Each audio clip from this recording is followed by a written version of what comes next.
جب کوئی مجرم ٹھوس ثبوت کے ساتھ پولیس کے ہتھے چڑھ جاتا ہے تو پھر اس کی زبان کھلوانا چندہ مشکل نہیں رہتا۔ ہمارے ہتھے ایک نہیں 3 مجرم لگے تھے۔ ان میں سب سے زیادہ اچھل کود ملنگ کالیا ہی مچا رہا تھا۔ پہلے وہ مجھے دوستانہ انداز میں سمجھانے کی کوشش کرتا رہا کہ میں کسی غلط فہمی میں انہیں پکڑ لایا ہوں، لہٰذا بہتر یہی ہوگا کہ میں انہیں پہلی فرصت میں جانے کی اجازت دے دوں۔ اس کے نہایت واہیت مشورے کے جواب میں نے اس کے سیاہ کرتوتوں کی تفصیل اس کے سامنے رکھ دی، جس میں ککڑی چور خوشی محمد عرف خوشے کا ذکر بھی آیا اور بطول کے تاثرات بھی زیر بحث آئے۔ ازیں علاوہ میرے کانسٹیبل نصیر کا آنکھوں دیکھا احوال حنیف کانا سے متعلق بھی سامنے آیا، جس نے حنیف کو کٹا ہوا بازو عابدہ کے گھر کے سین میں پھینکتے ہوئے دیکھا تھا۔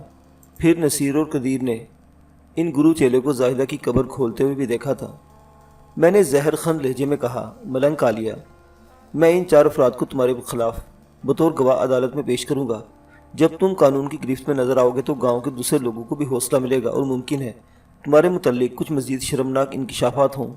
میں نے اس سیاہ کار کو آئینہ دکھایا تو وہ بپھر گیا اور مجھے اپنے عملیات وغیرہ کی طاقت سے ڈرانے کی کوشش کرنے لگا۔ میں نے دھمکیاں میں اس لہجے میں کہا، ملنگ کالیا، تم تو ایک جھوٹے عامل کامل اور بے بس و لاچار افراد کی نفسیاتی کمزوریوں سے کھیل کر اپنا دھندا چمکا رہے ہو۔ تمہارے عملیات کی قوت میرا کیا بگاڑ لے گی؟ تم نے ابھی تک ہماری تفتیش کی قوت کا مزہ نہیں چکھا۔ آج میں تمہیں تھانے کے عملیات کا نظارہ کراؤں گا، جسے دیکھ کر تمہاری کمینی نگاہ پتھرا جائے گی، تمہارا حریص ذہن جامد ہو جائے گا اور تمہارا ذلیل دل دھڑکنا بھول جائے گا۔ ہمیں بھی بہت سے جادوئی کمالات دکھانا آتے ہیں، تم ہماری تحویل میں بہت کچھ سیکھو گے۔ وہ میرے تپے ہوئے لہجے اور حتیٰ کمیز انداز سے سلگ اٹھا اور خالی خولی دھمکیوں کی بجائے مغلی ذات پر اتر آیا۔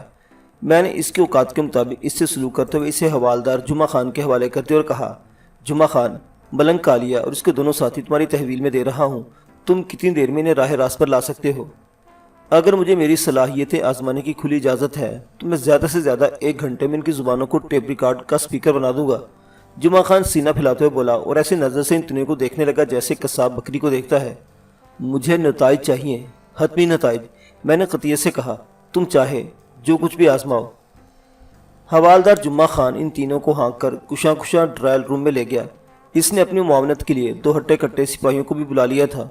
تھوڑی دیر بعد تفتیشی کمرے المعروف bed drawing room trial room کی جانب سے 3 انسانوں کے ذبح کیے ہوئے بکروں کی مانند ڈکارنے کی آوازیں آنے لگی۔ حسب وعدہ 1 گھنٹے کے اندر جمعہ خان نے اپنی کمال مہارت سے تینوں زبانوں پر لگے ہوئے تالوں کو کھٹاک سے کھول ڈالا۔ ان تینوں نابکاروں نے جو بیان دیا وہ مجموعی طور پر ایک جیسا ہی تھا اور انہیں سنگین نوعیت کے مجرم ثابت کرتا تھا۔ اس میں سب سے اہم اور چکا دینے والی حیثیت اس تیسرے شخص کی تھی جس نے ملنگ کالے کے ڈیرے میں پناہ لے رکھی تھی۔ اس شخص کا نام بخت احمد عرف بختہ تھا۔ اس کی اصلیت بہت چکا دینے والی تھی۔ بختہ اور اس کے ساتھی سکندر نے 10-12 سال پہلے کسی گاؤں کی چودھری کی حویلی میں ایک کامیاب ڈکیتی کی تھی، جس میں کرنسی نوٹوں کے علاوہ طلائی زیورات، قیمتی پتھر اور سونے چاندی کی اینٹیں بھی ان کے ہاتھ لگے تھے۔ وہ مسروقہ مال کے ساتھ گاؤں ہوتے ہوئے عابدہ والے گاؤں میں پہنچے اور اس گھر میں قیام کیا جہاں آج کل عابدہ اور منظور حسین کی رہائش تھی۔ 10-12 سال پہلے وہ گھر ایک دیواری اور ایک لوتے کچے کمرے پر مشتمل تھا۔ بختہ اور سکندر نے اس غیر آباد گھر کے کمرے کا فرش کھود کر ایک گہرا گڑھا بنایا اور مسروقہ کو بحفاظت موم جامہ کے گڑھے میں دبا کر اوپر سے مٹی برابر کر دی۔ ان کا منصوبہ یہ تھا کہ جب وہ معاملہ ٹھنڈا پڑ جائے گا تو مناسب موقع دیکھ کر وہ اس غیر آباد گھر سے اپنی امانت نکال لے جائیں گے۔ اس زمانے میں اس گھر میں کسی کی بھی رہائش نہیں تھی۔ یہ ضروری نہیں کہ انسان جو سوچتا ہے وہ عملی طور پر بھی ہو جائے۔ ان دونوں کے ساتھ بھی عجیب واقعات پیش آئے۔ مسروقہ مال کو زمین اندوز کیے ابھی 10 روز بھی نہیں ہوئے تھے کہ ایک جنگل میں سفر کے دوران میں سکندر کو ایک زہریلے سانپ نے ڈس لیا اور وہ موقع پر ہی جان ہار بیٹھا۔ بختہ اس کی لاش کو وہیں چھوڑ کر آگے بڑھ گیا۔ وہ دل میں خوش بھی تھا کہ اب وہ مال مسروقہ کا واحد مالک تھا۔ بیشبہ خزانہ کی ملکیت کسی بھی شخص کو اشادہ کر سکتی ہے۔ اس کی یہ خوشی زیادہ پائیدار ثابت نہ ہو سکی اور ایک قصبے سے دوسرے قصبے سفر کرتے ہوئے وہ پولیس کے ہتھے چڑھ گیا۔ اس کی شناخت ہو گئی، اسے جان چھڑانے کی صورت کوئی نظر نہ آئی۔ اس موقع پر اس نے شاطرانہ ذہن ایک چال چلی اور پولیس کی تحویل میں سے بیان دیا کہ اس کا ساتھی سکندر اسے بھی دھوکہ دے کر مال مسروقہ کے ساتھ کہیں غائب ہو گیا تھا۔ ایک مجرم پولیس کے ہتھے چڑھا تھا، اس نے مناسب کارروائی کے بعد اسے عدالت کے حوالے کر دیا۔ جس چودھری کی حویلی میں ڈکیتی ہوئی تھی اس نے اپنا سارا زور استعمال کر کے بختہ کو عدالت سے ایک طویل سزا دلوا دی۔ جیل میں قید کے دوران میں بھی جیل کا عملہ اس سے کچھ اگلوانے کی کوشش کرتا رہا، مگر بختہ نے کسی مرحلے پر اپنا بیان نہیں بدلا اور اپنی قید کے دن گن گن کر گزارنے لگا۔ وہ اس امید پر مصائب جھیلتا رہا کہ ایک نہ ایک دن وہ رہا ہو جائے گا، پھر مدفن خزانے تک پہنچنے سے اسے کوئی نہیں روک سکے گا۔ الغرض جب بختہ رہا ہو کر باہر آیا تو دنیا میں بہت سی تبدیلیاں رونما ہو چکی تھی۔ وہ چند روز بعد اپنے ٹارگٹ پر پہنچا تو ویران اور غیر آباد مکان اب مختلف شکل میں اس کے سامنے تھا۔ اس دوران میں لگ بھگ 5 سال قبل منظور نے وہ مکان خرید کر اس میں اچھی خاصی تعمیر کروا ڈالی تھی۔ اب وہ کچے کمرے والی 4 دیواری پر مشتمل کوئی غیر آباد مکان نہیں رہا تھا، بلکہ 2 پختہ کمروں، ایک برآمدے، ایک بیٹھک اور کریانے کی ایک دکان میں اس کا اضافہ ہو چکا تھا۔ بختہ کو اس صورتحال نے پریشان کر دیا۔ وہ بہر طور اس مکان میں گڑا ہوا مال مسروقہ حاصل کرنا چاہتا تھا۔ اس نے اس مقصد کو پانے کے لیے پورے گاؤں کا دورہ کیا اور بالآخر اسے اپنے مطلب کا ایک آدمی مل گیا۔ مذکورہ شخص ملنگ کالیا ہی تھا۔ 2 جرائم پیشہ افراد کے ذہن مل کر کام کرنے لگے تو مدفون خزانے کو حاصل کرنے کی ترکیب سمجھ میں آ گئی۔ بختہ کو ملنگ کے ڈیرے پر پناہ مل گئی۔ ان دونوں کے درمیان یہ طے پایا کہ عابدہ کے مکان کو خالی کروانے کی کوشش ملنگ کالیا کرے گا، لیکن مدفون خزانہ وہ دونوں آپس میں برابر تقسیم کریں گے۔ اس موقع پر بختہ نے ایک عیاری سے کام لیا تھا اور ملنگ کو صرف ایک بھاری رقم کے بارے میں ہی بتایا تھا۔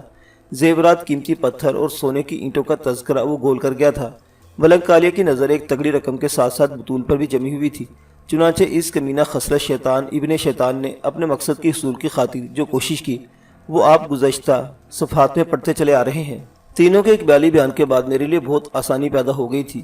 میں نے ان پر مختلف دفعات لگا کر چالان تیار کیا اور آئندہ روز انہیں عدالت کے حوالے کر دیا۔ اس واقعے کے 1 ماہ بعد منظور حسین اپنی زوجہ عابدہ خانم کے ساتھ مجھ سے ملنے آیا۔ میں نے احوال دریافت کرنے کے بعد بطول کی صحت کے بارے میں پوچھا۔ اب آپ کی بیٹی کی طبیعت کیسی ہے؟ وہ آپ کی دعاؤں سے ماشاءاللہ بہت اچھی ہے، منظور حسین نے بتایا۔ ہم اسی سلسلے میں آپ سے ملنے آئے ہیں۔ اب اس کا کیا سلسلہ نکل آیا منظور؟ میں بتاتا ہوں جناب۔ منظور میرا جملہ مکمل ہونے سے پہلے بول اٹھا۔ دراصل ہم جلد از جلد بطول کی شادی کر دینا چاہتے ہیں، مگر وہ بضد ہے کہ آپ کی مرضی و مشورے سے ہی شادی کرے گی۔ آپ نے اسے ایک جہنم سے گرنے سے بچایا ہے اور اس کے لیے روشن مستقبل کا فیصلہ بھی آپ ہی کریں گے۔ میں ایک گہری سانس لے کر رہ گیا۔ ایک منہ بولی بیٹی نے ایک منہ بولے باپ کے کندھوں پر بہت بڑی ذمہ داری ڈال دی تھی۔ میں خود کو بہت ذمہ دار انسان سمجھتا ہوں، اس لیے بہت سوچ سمجھ کر مجھے کوئی قدم اٹھانا تھا۔